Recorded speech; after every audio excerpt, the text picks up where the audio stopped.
Hello guys, स्वागत है आपका अपने यूट्यूब चैनल एसवी क्लासेज में।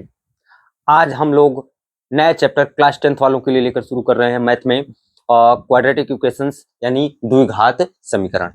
तो द्विघात समीकरण ये क्लास 10th यूपी बोर्ड हो चाहे सीबीएसई बोर्ड हो कोई हिंदी बोर्ड हो, ये सब में एक टॉपिक रहता है, एक चैप्टर आपका है द्विघात समीकरण। तो इस चैप्टर में आज इंट्रोडक्शन क्लास है, तो हम लोग समझेंगे आखिरकार द्विघात समीकरण क्या होता है, द्विघात समीकरण में क्या क्या आते हैं, आपका द्विघात समीकरण को हल कैसे करेंगे, इसमें जो है हमारे मूल क्या होते हैं, शून्यक क्या होते हैं, उनको कैसे हम पहचानेंगे, इसमें क्या है कि डिस्क्रिमिनेंट यानी विभक्तिकर क्या होता है, द्विघात सूत्र क्या होता है, ये सारी चीजें हम पढ़ेंगे। और साथ साथ में हम निकालना सीखेंगे द्विघात समीकरण है, इसको हल करने के मेथड कितने हैं, ठीक है ना। तो मेथड तो कई सारे हैं, 3 हैं, मेनली 3 मेथड हैं इसमें आपको पढ़ने हैं। तो वो सारी चीजें ऊपर हम लोग क्या करेंगे, चर्चा करेंगे। तो हम लोग स्टेप बाय स्टेप शुरू करेंगे, क्योंकि आज पहली क्लास है इसकी, इस जो चैप्टर है ये पहला क्लास है, तो इसमें हम लोग थोड़ी धीरे धीरे चलेंगे, क्योंकि सीरियल वाइज चलेंगे तो ही ज्यादा अच्छे तरीके से हम लोग समझेंगे। और ध्यान देना भाई, ये पॉलिटेक्निक वगैरह सब में आता है, आप कंपटीशन देने जाएंगे तो एक क्वेश्चन उठाकर रख देगा कि इसको सॉल्व करो कि वैल्यू क्या इसकी आएगी। अब देखिए, नाम है पहले सिंपल भाषा में द्विघात, यानी कोई समीकरण है, द्विघात कर समीकरण है, कोई समीकरण है जिसमें किसी चीज की पावर 2 हो। अब किसकी पावर 2 हो भाई, मतलब कि जो वैरी कर रहा है, जो वेरिएबल है, जो वेरिएबल होगा उसके पावर में 2 अगर है तो हमारा समीकरण क्या होता है, वो द्विघात समीकरण कहलाता है। तो इसका व्यापक रूप क्या है, जैसे व्यापक रूप कह रहा है, इसका व्यापक रूप हम लोग देखते हैं क्या है। व्यापक रूप में हम लोग इसको लिखते क्या है कि हमारे पास ax square plus b x plus c equal to अगर 0 है, इस टाइप का अगर हमारे पास इक्वेशन है, इस समीकरण है, तो इसको हम क्या कहेंगे, द्विघात समीकरण। देखिए, एक्स स्क्वायर क्या है, वेरिएबल है, ये एक्स क्या है, वेरिएबल, सी कांस्टेंट होगा यानी कोई नंबर है, यहाँ पे सी क्या कह रहा है, कोई कांस्टेंट है। अब देखिए, ये इसके बगल में जो संख्या है इसको बोला जाएगा, क्या बोला जाएगा भाई, गुणांक। क्या बोला जाएगा, गुणांक, यानी कोफिशिएंट किसका, एक्स स्क्वायर का गुणांक। ये बी है तो किसका गुणांक है, एक्स का गुणांक है, इसको बोला जाएगा एक्स का गुणांक, इसको बोला जाएगा एक्स स्क्वायर का गुणांक।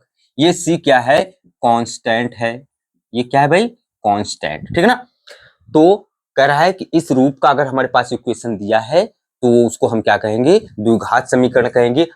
कह रहा है कैसे, कह रहा है जो वेरिएबल होगा अगर उसकी मैक्सिमम पावर अगर 2 है, मैक्सिमम पावर 2 है, तो हम उसको कहेंगे भाई ये द्विघात समीकरण है। अब इसके आगे लिखा जाता है जहां ए बी और सी आर रियल नंबर्स, यानी कि संख्या है, वास्तविक संख्याएं हैं, लेकिन शर्त यह है कि a is not equal to 0, मतलब एक्स स्क्वायर का गुणांक 0 नहीं होना चाहिए। अगर ये शून्य हो जाएगा तो इससे मल्टीप्लाई कर देंगे तो एक्स स्क्वायर शून्य हो जाएगा, मतलब जो एक्स की मैक्सिमम पावर 2 हमको लेना था वही 0 हो जाएगा। तो हमारे पास एक्स की पावर जो वेरिएबल है, वेरिएबल की पावर 1 हो जाएगी, तो द्विघात समीकरण नहीं कहलाएगा। तो द्विघात यानी कि कह रहा है क्वाड्रेटिक इक्वेशन उसको कहेंगे जो जिसकी पावर, जिसमें वेरिएबल है, वेरिएबल की पावर कितनी होनी चाहिए, मैक्सिमम 2 होनी चाहिए।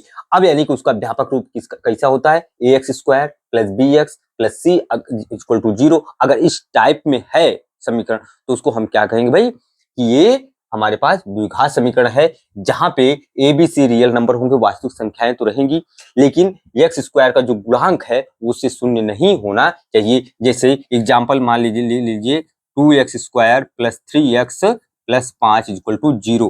तो देखिए, तुलना करिए, एक्स स्क्वायर मैक्सिमम जो वेरिएबल है उसकी मैक्सिमम पावर कितनी है, जो घात में है वो कितना है, 2 है। तो ऐसा समीकरण जिसके वेरिएबल का पावर, मैक्सिमम पावर कितनी हो, 2 हो, तो ऐसा समीकरण क्या कहलाएगा, द्विघात समीकरण। यहाँ एक्स स्क्वायर का गुणांक कितना हो जाएगा, 2 हो जाएगा, यहाँ एक्स का गुणांक कितना हो जाएगा, 3। लेकिन देखिए चिन्ह सहित लेना, ठीक है ना। यहाँ ये क्या है, सी है, ये ए की वैल्यू हो गई, ए बी की वैल्यू हो गई, ये क्या हो गई, सी हो गया। तो ऐसा समीकरण जिसका जो वेरिएबल है, वेरिएबल का मैक्सिमम पावर 2 हो, उसको हम क्या कहेंगे भाई, द्विघात समीकरण कहेंगे। बात समझ में आ रही है। मान लीजिए हमसे कह दे कि x square plus 1/x plus 2 equal to 0 है। तो बताइए क्या द्विघात समीकरण है। अब देखिए थोड़ा इसको इजी करिए, सरल करिए, इसका मल्टीप्लाई इसमें करते हैं, यही तो करते हैं। इसका मल्टीप्लाई करेंगे x पावर 3 प्लस 1 प्लस से कितना हो जाएगा 2x इक्वल टू 0। देखिए x की मैक्सिमम पावर शर्त क्या थी, 2 होनी चाहिए, लेकिन यहाँ x की पावर कितनी है मैक्सिमम 3 है। तो ये त्रिघातीय समीकरण है, क्वाड्रेटिक यानी द्विघात समीकरण नहीं है। तो कहने का अर्थ ये है, ऐसा समीकरण जिसमें वेरिएबल जो दिया गया है उसका मैक्सिमम पावर कितना होना चाहिए, 2 होना चाहिए। अगर ऐसा समीकरण है तो हम उसको क्या कहेंगे भाई, ये द्विघात समीकरण है। अब कह रहा है कि द्विघात समीकरण को हल कैसे किया जाएगा। अब द्विघात समीकरण को हल करने का हमारे पास कुल मिलाकर 3 मेथड हैं, 3 विधियां हैं। तो इसको ये बातें समझ में आई तो हम इसको सॉल्व करना सीखेंगे कि द्विघात समीकरण हमने अभी समझा कि द्विघात समीकरण क्या है, यानी ऐसा समीकरण जो इस टाइप का हो, ax² plus bx plus c। मतलब कहने का अर्थ है कि जो वेरिएबल है उसकी मैक्सिमम पावर कितनी होनी चाहिए, 2। तो अगर ऐसा समीकरण है तो वो समीकरण को हम कहेंगे द्विघात समीकरण। अब चूंकि द्विघात समीकरण है, x की पावर 2 आ रही है, इसका मतलब x की वैल्यू या जो वेरिएबल है उसकी मैक्सिमम वैल्यू कितनी आनी चाहिए, 2 ही आनी चाहिए, तीसरी नहीं वैल्यू आएगी। ठीक है ना। चलिए इसको हल करने का तरीका अब हम लोग सोचते हैं कि क्या क्या तरीका है इसका। तो हम लोग देखेंगे द्विघात समीकरण जो है, द्विघात समीकरण के बारे में अब हम लोग समझेंगे। तो कह क्या रहा है, द्विघात समीकरण को हल करने की विधियां। तो द्विघात समीकरण विधि जो विधियां हैं समीकरण हल करने की, वो 3 विधियां हैं। पहली विधि है आपकी गुणनखंड विधि। क्या है, गुणनखंड विधि। गुणनखंड विधि यानी आपका क्या है, फैक्टराइजेशन मेथड। Factorisation method. दूसरा क्या है, दूसरा है पूर्ण वर्ग बनाकर। पूर्ण वर्ग बनाकर। तो पूर्ण वर्ग बनाकर कह रहा है तो क्या है, बाई कंप्लीटिंग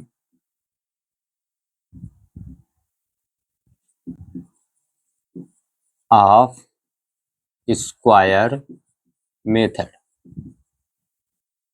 तीसरी विधि है द्विघात सूत्र। द्विघात सूत्र द्वारा। तो बाई क्वाड्रेटिक फार्मूला। तो हमारे पास कुल मिलाकर द्विघात समीकरण जो है, द्विघात समीकरण है, क्वाड्रेटिक इक्वेशंस हैं जो, उसको हल करने के, सॉल्व करने की कितनी विधियां हैं, टोटल 3 है। पहला क्या है, गुणनखंड विधि है। दूसरा पूर्ण वर्ग बनाकर है। तीसरा क्या है, द्विघात सूत्र है। तो तीनों विधि हम एक एक करके यानी बारी बारी से हम लोग समझेंगे, उस पर क्या ढेर सारे क्वेश्चन सॉल्व करेंगे। ठीक है ना। आपको हम समझाएंगे कि ये मेथड कैसे करेंगे, इस मेथड को कैसे करेंगे, इस मेथड को कैसे करेंगे। तो एग्जाम में सारे मेथड से आते हैं, हो सकता है ये मेथड दे दे, हो सकता है ये मेथड दे दे, हो सकता है ये मेथड, अगर नहीं दिया है तो किसी मेथड से कर लेना भाई। ठीक है ना। तो चलिए, तो पहली विधि हमारे पास है क्या, गुणनखंड विधि द्वारा। तो गुणनखंड विधि द्वारा समीकरण को हल करना हम सीखेंगे। तो हम लोग लगा रहे हैं क्या, तो पहली विधि है गुणनखंड विधि द्वारा। गुणनखंड विधि द्वारा द्विघात समीकरण हल करना।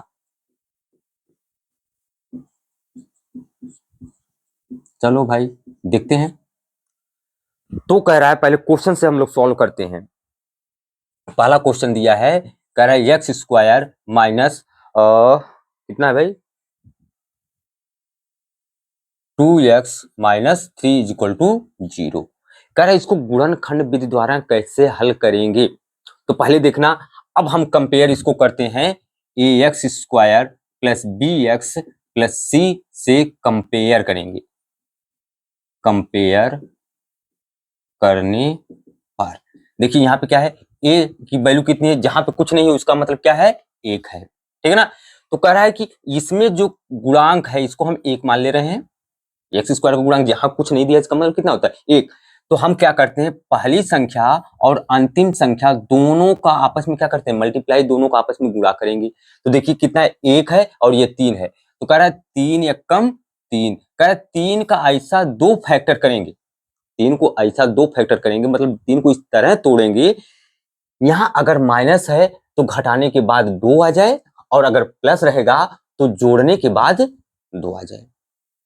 तो करना क्या है, देखिए शुरू से फिर से समझिए, क्योंकि शुरुआत है। तो कह रहा है कि जो एक्स स्क्वायर का गुणांक होगा उस गुणांक से सी से मल्टीप्लाई करना होगा, यानी ए और सी का मल्टीप्लाई करना होगा, यानी पहली संख्या और अंतिम संख्या दोनों को आपस में क्या करेंगे, मल्टीप्लाई करेंगे। जैसे हम मल्टीप्लाई करेंगे तो जो हमारी वैल्यू आएगी उसको हम क्या करेंगे, उसका फैक्टर करेंगे, यानी उसको तोड़ेंगे। तो 2 भाग में ऐसा तोड़ना है, अब यहाँ चिन्ह देखना है, ऐसा तोड़ेंगे कि अगर ये माइनस है तो ये वैल्यू जो मिल रही है हमारे पास, यानी घटाने के बाद कितना आ जाए, 2 आ जाए, अगर प्लस होता तो जोड़ने के बाद प्लस 2 आता। अब देखिए अगर हम कहें ऐसा करिए फैक्टर कि ये 3 एकम 3, 3 का पहाड़ा एक बार पढ़ेंगे तो 3 एकम 3 हो जाएगा, इसको तोड़ना है तो 2 पार्ट में तोड़िए, ऐसा पहाड़ा पढ़िए कि 3 भी आए, तो 3 एकम 3, अगर 2 करेंगे 2 एकम 2 ही हो जाएगा, अगर 2 और 3 कर देंगे तो 3 दूना 6, जबकि हमारे पास कितना है, 3 है। तो 3 का ऐसा फैक्टर करना है, गुणा करने के बाद 3 आए और माइनस करने के बाद कितना आए, 2, क्योंकि यहाँ माइनस दिया तो 3 में से 1 घटा देंगे, कितना आ गया, 2 आ गया। देखिए आ रहा है ना। तो कह रहा है क्वेश्चन में पहली संख्या और अंतिम संख्या का आपस में मल्टीप्लाई करेंगे। अब जैसे मल्टीप्लाई करेंगे दोनों ऐसा संख्या लेंगे, दोनों ऐसी संख्या लेंगे में इसमें क्या करेंगे, 3 को फैक्टर करेंगे, तोड़ेंगे, इस तरह तोड़ेंगे, 2 संख्याएं ऐसी आएंगी जिसका मल्टीप्लाई करने के बाद ये जो जिसको तोड़ रहे हैं वही संख्या ही प्राप्त हो। अब हम दोनों फैक्टर लिए, 3 एकम 3, तो गुणा करने के बाद तो आ गया 3। अब कह रहा है कि इसमें क्या करना है, यहाँ माइनस लगा है, तो माइनस अगर लगा है तो माइनस करने के बाद कितना चाहिए, 2 आना चाहिए, तो 3 से 1 घटा दिए तो कितना आ गया, 2। अब इसको सॉल्व करेंगे, यानी इस समीकरण को इस तरह लिखा जा सकता है, एक्स स्क्वायर माइनस लगा है। अब देखिए इसकी जगह पर हमने 2 फैक्टर लिया, तो कितना लिया, 3 में से कितना घटा रहे हैं, 1, और बाहर कितना लगा हुआ है, x माइनस 3 इक्वल टू 0। अब इसका मल्टीप्लाई कर देंगे, एक्स स्क्वायर माइनस इसका मल्टीप्लाई करिए, 3x माइनस एक्स एक कम x माइनस 3 इक्वल टू 0। अब ब्रैकेट को खोल दीजिए, क्या करना है भाई, ब्रैकेट को खोल देना है, तो कितना हो जाएगा, एक्स स्क्वायर ब्रैकेट खोलिए माइनस 3x, ये minus plus x minus 3 equal to 0। यहां तक बात समझ में आई। अब इसका क्या करना है, ये दोनों अलग कर देना है, इन दोनों को अलग कर देना है। अब देखिए यहाँ पे कॉमन लेने की बात है, तो ऐसी संख्या लीजिए कॉमन, उभयनिष्ठ लेना है, तो जहां दोनों संख्याएं हो। देखिए यहाँ गिनती है 1, यहाँ है 3, तो 1 से कोई मतलब नहीं है। तो देखते हैं दोनों में कॉमन क्या है, x यहाँ है, x यहाँ है, तो x ले लो भाई। x एक यहाँ से निकल गया, तो यानी एक x निकला तो कितना बचा, एक x निकला, माइनस है माइनस रखिए, यहाँ से x निकल गया, कितना बचा, 3। भाई भाग ही तो दे रहे हो, देखो ना यार, कह रहे x square minus 3x, x common का मतलब हो गया x से हम भाग दे रहे हैं, तो देखिए एक x से कट गया, कितना आ गया, x माइनस 1 कट गया, कितना बचा, 3। तो वही हमने लिखा x माइनस 3 प्लस, यहाँ देखिए कोई संख्या है, x यहाँ है, यहाँ 3 है, यहाँ 1 है, यहाँ 3 है, तो इसका मतलब जहां कोई कॉमन ना है वहां संख्या कितनी लेनी चाहिए हमको, 1 लेनी चाहिए।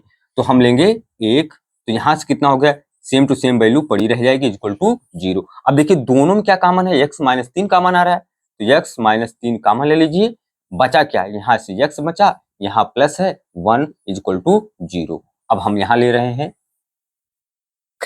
एक बार हम लेंगे, कह रहा है यदि x माइनस 3 इक्वल टू 0 हो, ठीक है ना, तो x बराबर कितना हो जाएगा, माइनस इधर जाएगा, क्या हो जाएगा, प्लस का 3। तो एक बार अगर हम x माइनस 3 इक्वल टू 0 लेंगे तो x की वैल्यू कितनी आ जाएगी, 3 आ जाएगी।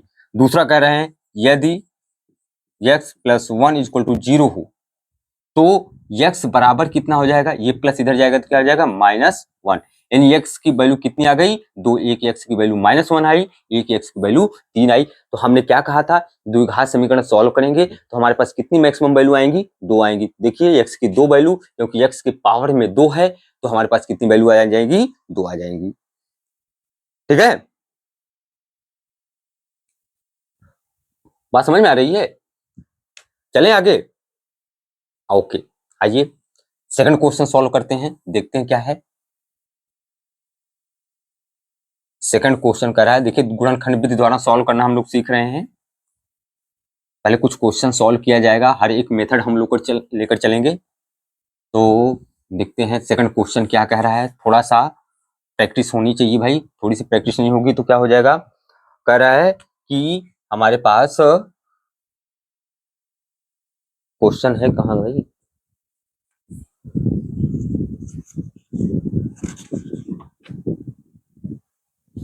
क्वेश्चन को देख लो भाई। एक क्वेश्चन है 9x² माइनस 3x माइनस 2 बराबर 0।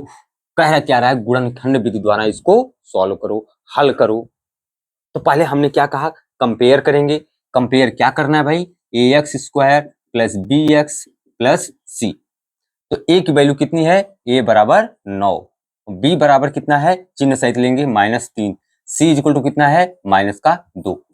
अब हमको इससे मतलब नहीं, हमसे मतलब है कि पहली संख्या और अंतिम संख्या का आपस में क्या करना है, मल्टीप्लाई करना है। तो देखिए पहली संख्या और अंतिम संख्या दोनों का मल्टीप्लाई आपस में करेंगे तो कितना होगा, 9 दूना 18। चलो भाई, कर 18 को ऐसा तोड़ेंगे दो भाग में, गुणा करने के बाद 18 आ जाए तो दो भाग 9 दूना 18 एक हो जाएगा, 9 गुणे 2 9 दूना 18, 6 गुणे 3 बराबर 18। और कोई संख्या आ रही है क्या, नहीं, अब तो कोई संख्या है ही नहीं, क्योंकि दो संख्याओं को मल्टीप्लाई करें 18 आ जाए तो 9 दूना 18 होता है, 6 त्रिक 18 होता है। अब देखिए कंडीशन क्या कह रहा है, यहाँ माइनस है तो जो दोनों फैक्टर लेंगे माइनस करने के बाद कितना आना चाहिए, 3 आना चाहिए। 9 से 2 घटाएंगे तो कितना आएगा, 7 आ जाएगा, 7 आना नहीं चाहिए।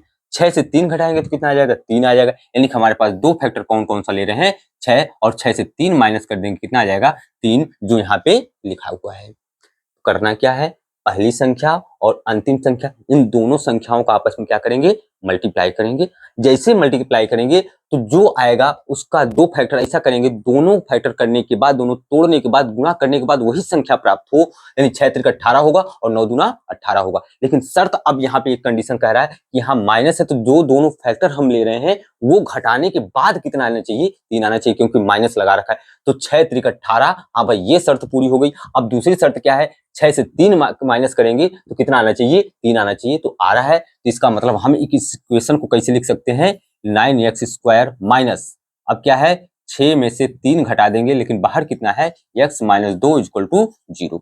अब इसको हम लिख रहे हैं 9x² माइनस, और इसका मल्टीप्लाई करेंगे 6x minus 3x minus 2 equal to 0। अब ब्रैकेट को खोल दीजिए भाई, तो ये हो जाएगा 9x² minus 6x minus minus plus 3x minus 2 equal to 0। हमने क्या कहा कि इन दोनों को अलग रखो, इन दोनों को अलग रखो। अब देखो यहां से कॉमन कौन सी संख्या कॉमन हो रही है, 9 है, यहाँ 6 है, 2 से कटेगा नहीं, 3 से देखते हैं, 3 त्रिक का 9, 3 दूना 6, हाँ भाई 3 कॉमन हो रहा है। और क्या है, यहाँ x² है, यहाँ x है, यानी कि एक x भी कॉमन हो रहा है, क्योंकि यहाँ तो कट जाएगा, यहाँ से भी कट जाएगा, कैंसिल हो जाएगा, तो x कॉमन ले लीजिए। यहाँ कितना बचा, 3 त्रिक का 9, साथ में एक x निकल गया तो बचा क्या, 1x माइनस 3 दूना 6, 2x तो कैंसिल हो गया, बचा ये प्लस, प्लस लिखिए। यहाँ 3 है, यहाँ 2 है, मतलब जहां कोई संख्या कॉमन ना हो वहां सिर्फ एक लेते हैं, तो हम रखेंगे क्या, एक, और जैसे लिखा हुआ है, क्योंकि एक से मल्टीप्लाई करेंगे तो कोई दिक्कत नहीं, भाग देंगे तब भी कोई दिक्कत नहीं, वही संख्या प्राप्त होने वाली है। अब देखिए हमारे पास दो संख्याएं ये कॉमन हो गई, तो क्या हो जाएगा, एक ब्रैकेट में 3x ये बराबर 0 है, -2, और एक ब्रैकेट में 3x ये +1 इक्वल टू 0 हो गया। अब हम दो संख्याएं लेकर चलेंगे। अब हमारे पास हम कह रहे हैं यदि 3x माइनस 2 इक्वल टू 0 हो रहा है तो 3x बराबर कितना हो जाएगा, माइनस इधर जाकर क्या हो जाएगा, प्लस का 2, तो x बराबर क्या हो जाएगा, 2, ये 3 चला जाएगा नीचे, तो एक वैल्यू आ गई x इक्वल टू 2/3। और दूसरी वैल्यू हम कह रहे हैं यदि 3x प्लस 1 इक्वल टू 0, तो 3x बराबर कितना हो जाएगा, ये प्लस उधर जाएगा तो क्या हो जाएगा, -1, तो x इक्वल टू कितना हो जाएगा, -1, ये 3 कहाँ चला जाएगा, नीचे, तो x इक्वल टू एक आ गया -1/3, और एक आ गया x इक्वल टू 2/3।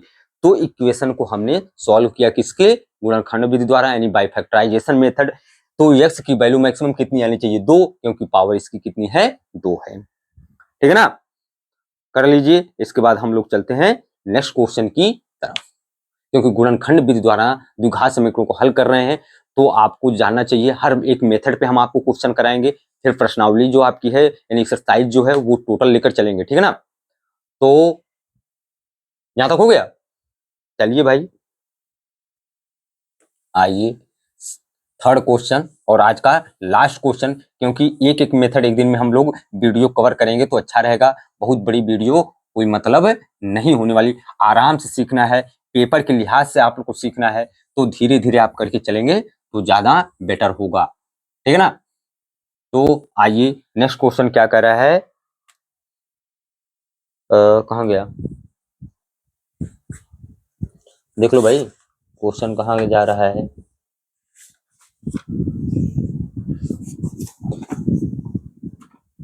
क्वेश्चन देखो भाई, क्वेश्चन कहाँ चला गया।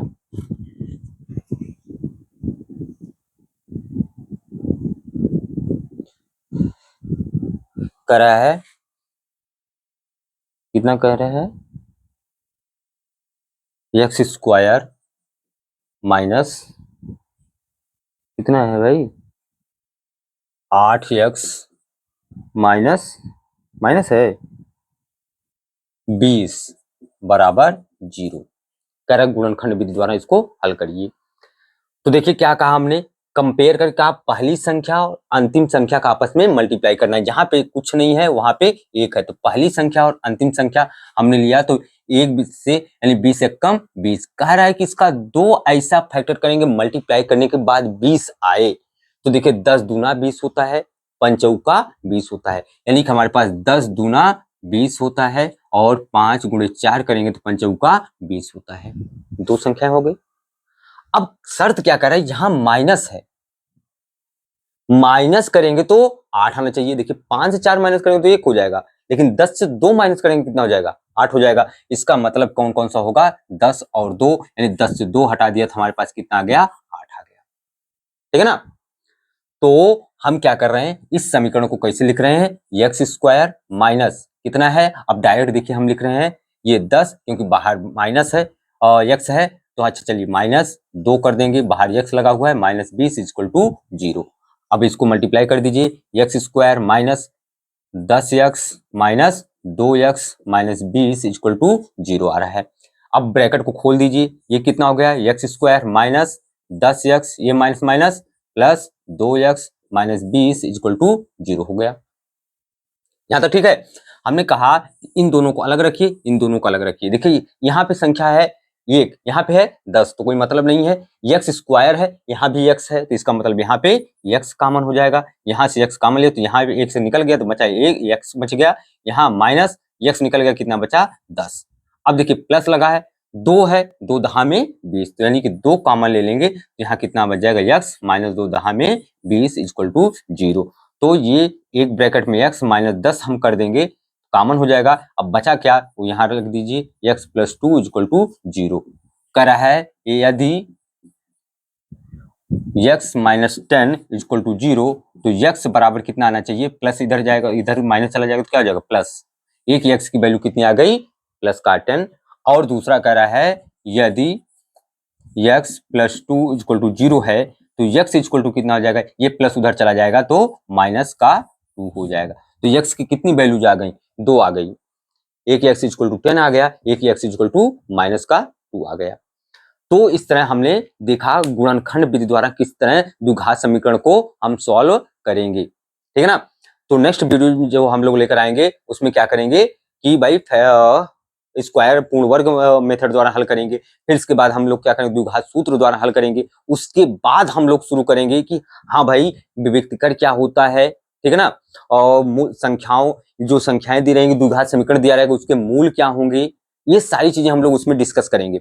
तो फिलहाल अभी के लिए इतना ही रहेगा। आप लोग लाइक करते रहिए, कमेंट करते रहिए, शेयर करते रहिए, सब्सक्राइब भी करिए, क्योंकि जितना ज्यादा आप लोग सब्सक्राइब करेंगे भाई, एसवी क्लासेस से जुड़ेंगे, उतनी ज्यादा ही आप लोगों को सीख मिलेगी, नए नए क्वेश्चन मिलेंगे, आपको अलग अलग वैरायटी मिलेगी, यानी अलग अलग मेथड मिलेंगे, सीखने को कुछ नए आयाम आपको मिलेंगे, ठीक है ना। तो आप लोग लाइक कमेंट शेयर करते रहिए, सब्सक्राइब करते रहिए, हमारा मनोबल बढ़ाइए, और आप साथ साथ आप लोग अच्छी अच्छी नॉलेज लेकर जाइए। Okay, thank you.